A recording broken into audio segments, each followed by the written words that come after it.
Welcome to Legacy Collection Chat, a brand new series which aims to provide you with a deep dive into the Mattel Legacy Collection and the origins of this prestigious line.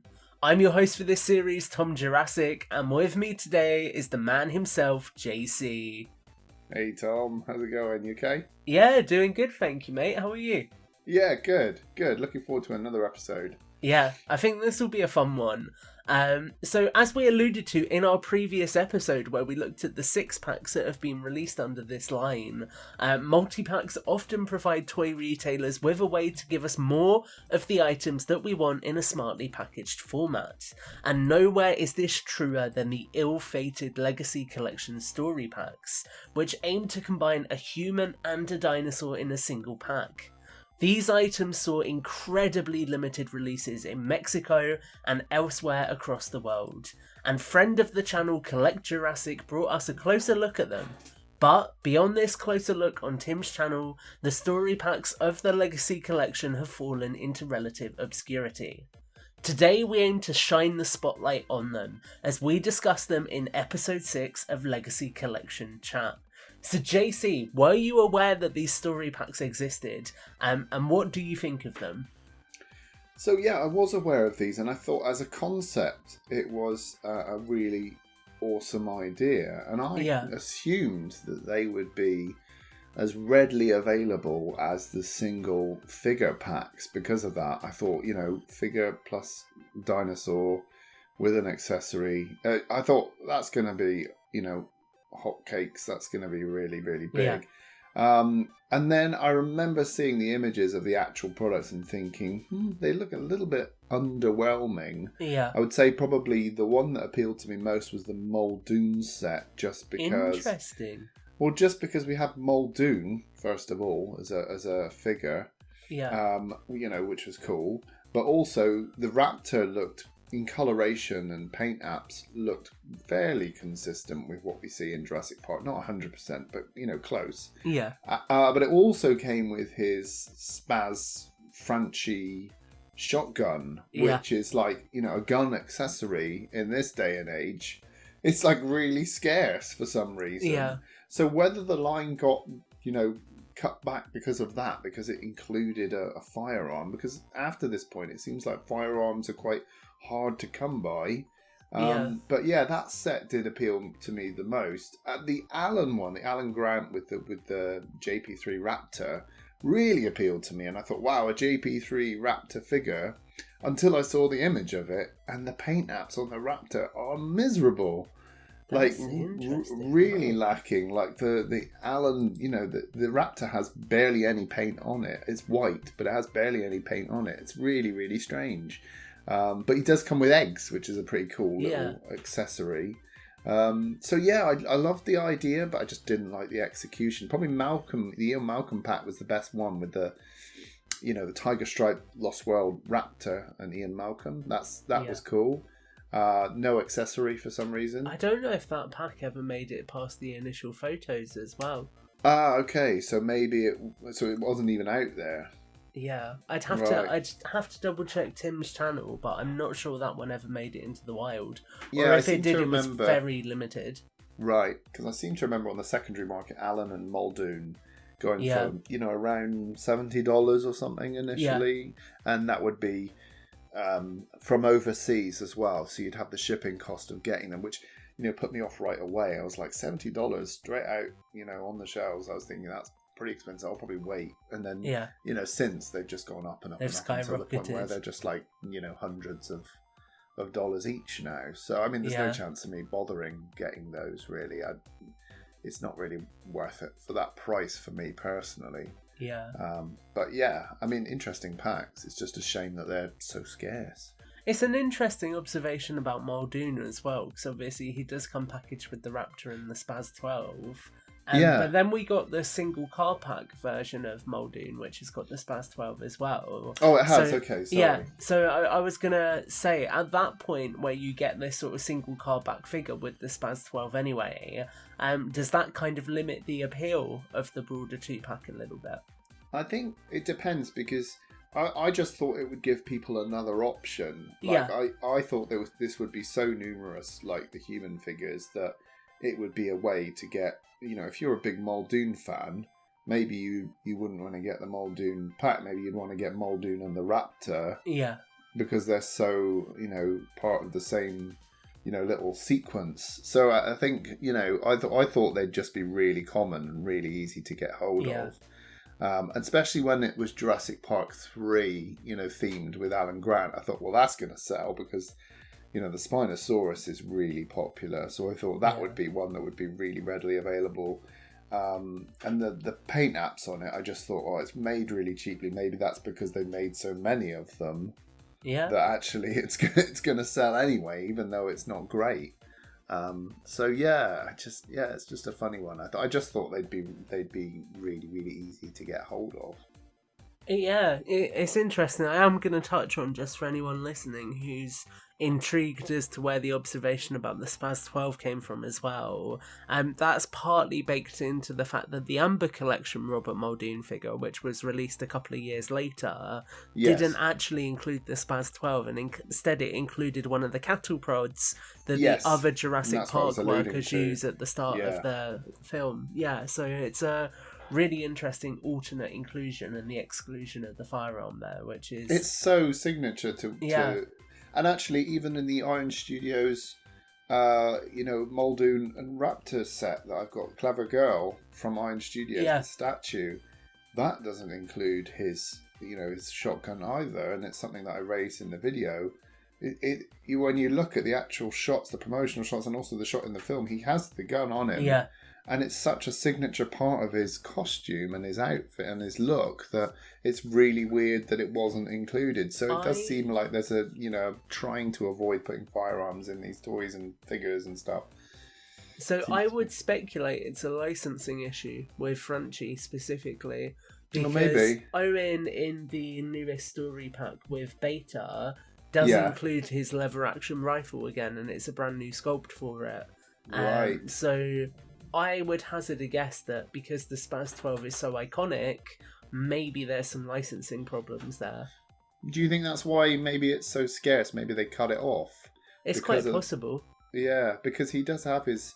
Maybe after the standalone figure went on sale, then they got in touch, and it was just as the 2-pack was coming out that they realised, actually, guys, we're going to have to cut this line off because we don't have the license for this gun anymore.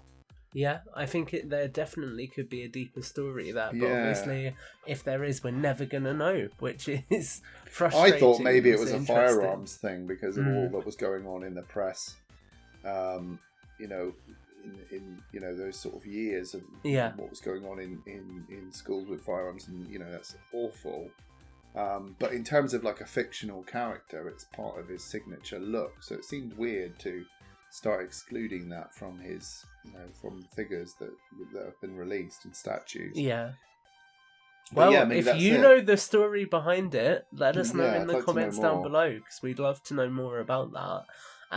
In our previous episode, we spoke a lot about the Kenner figures and the fact that they included a juvenile dinosaur with each human character. Yes. Now, I'm interested because the Mattel story packs kind of build on that, where you get essentially 2 £10 figures in a £20 pack. So it's like 2 figures in a combo pack, no price reduction or anything. It's just those items combined.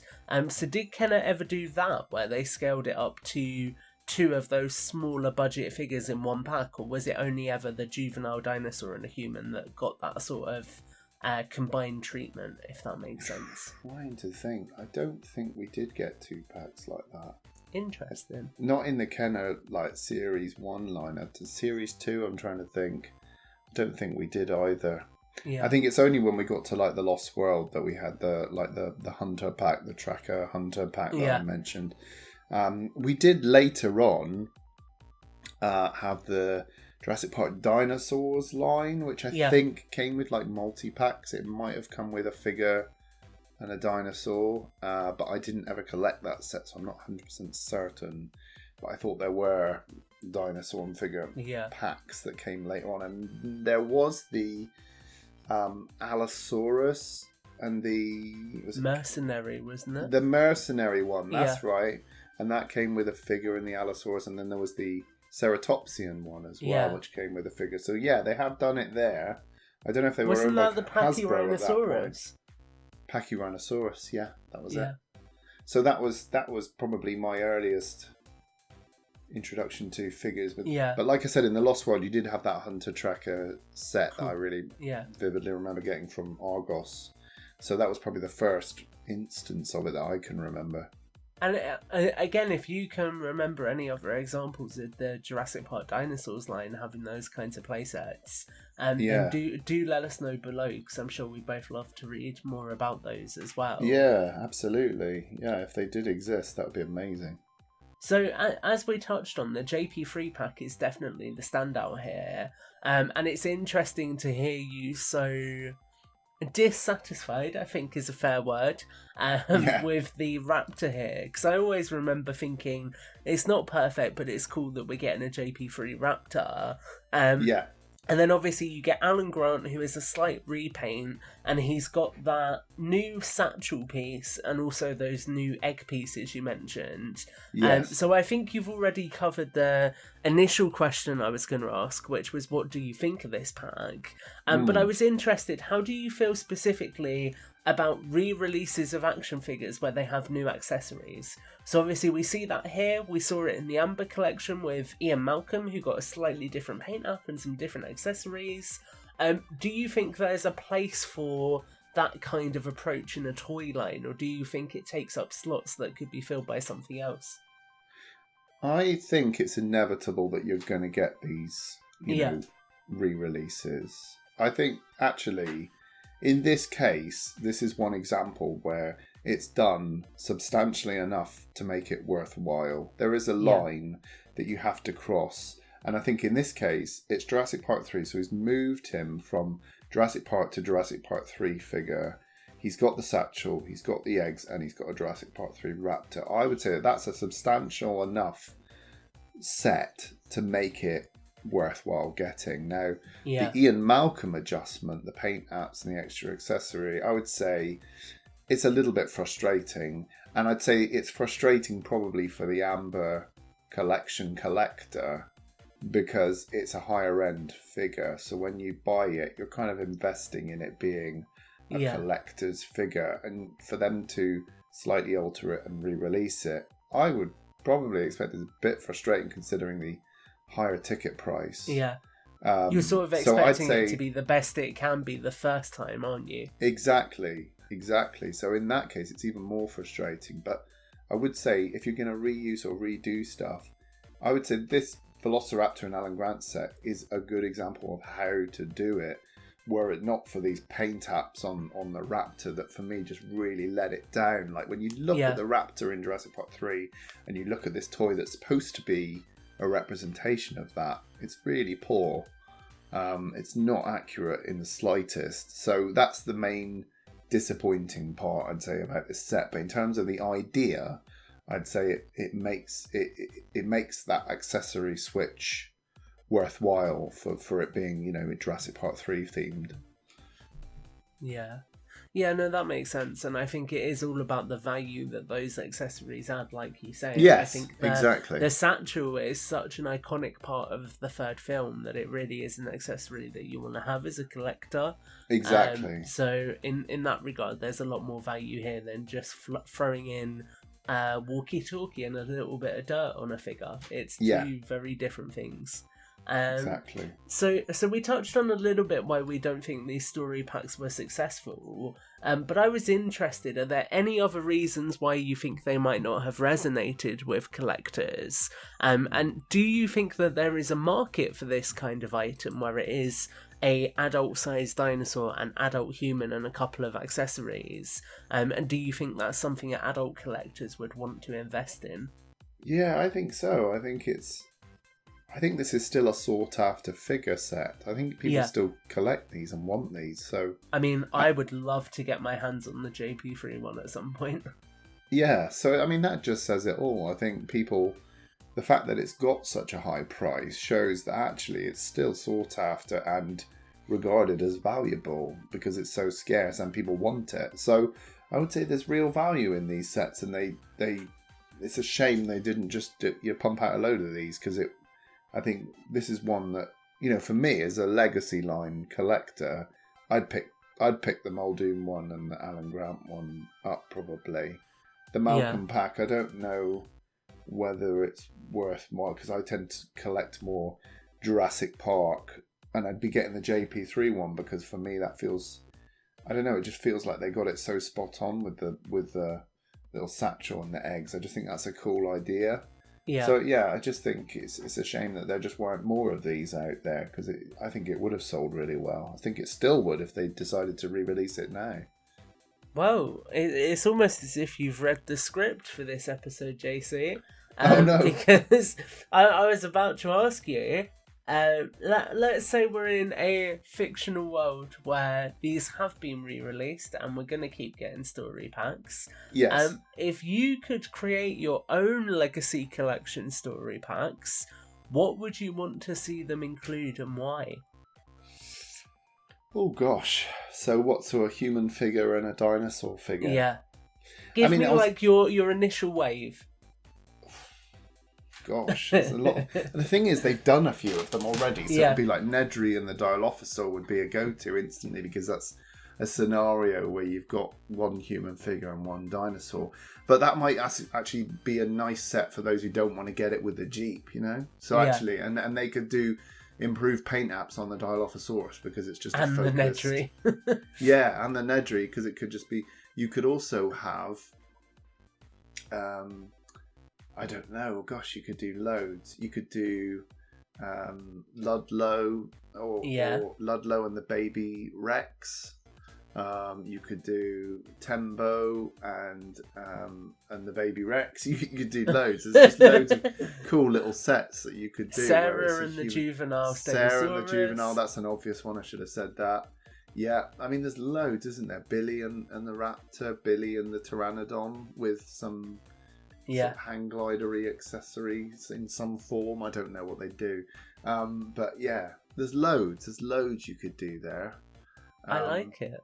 There's so much possibility. So I really hope they do stuff like this. It's also affordable, isn't it? Because it's like you're getting a figure and a dinosaur, and that Grant set just shows you how much potential it has. Like as an idea. That suddenly takes it to a really cool playset rather than just a standalone figure with some accessories. Now you've got a scenario that you can actually, kids can actually retell stories from their favourite films. So I think it's just got a lot of potential and is a really good value for money set. I'm gonna hit you with an interesting idea here. Yeah. So if I was doing this and I can make Legacy Collection story packs, I would do an initial wave of 3, which would be Alan Grant and a Velociraptor. Yeah, good. Henry Wu and a little dinosaur incubator, like instead of a dinosaur figure, with a little baby Velociraptor. Oh, I like that. And then it would be Ed Regis and a juvenile Tyrannosaurus Rex, because the 3 packs would be based on the novel. That's really good. I'm trying to remember how big the juvenile Rex was in the book, because obviously hopefully small enough to be included. I was going to say, because the only reason I say that is because I've got the young T-Rex toy from Kenner, and they made that quite big. But I'm trying to remember in the book how. I think it might be too big to get included. Thinking about it, it might have been around his size. I'm trying to remember. I have to look back. But if it was like raptor size, let's say, that would be perfect. That'd be so cool. I just want it purely so we can get a figure of Alan Grant with a beard. Although we might get that for Dominion anyway. So wow, you just tapped into something there, because you could have the novel line. That would be awesome. It'd be really cool, wouldn't it? Oh, and if you were to do it, like, I'd see, I don't know how licensing works, and it would probably be so incredibly impractical to do it. Yes. But can you imagine if Mattel linked up with the Folio Society and did like a line of figures that had artwork by Folio? And they come with a book or something. And they come with or an extract that's the scene that little story pack is depicting. That's awesome. That would be a huge seller. Yeah. I mean, in my mind, I'm thinking of accessories as well. Like you could have Muldoon's rocket launcher, which is something that I've always imagined in my head, and I've always thought, oh, that'd be really cool. But yeah, it'd be amazing if they somehow managed to visualize the rocket launcher in a cool way. We'll just get Vector That Fox to draw some artwork that you can then base the figures off of. She should definitely put this forward as an idea for Yeah. a folio box set. You know, I don't know if they'd want to associate themselves. I'll with take a toy, 5%.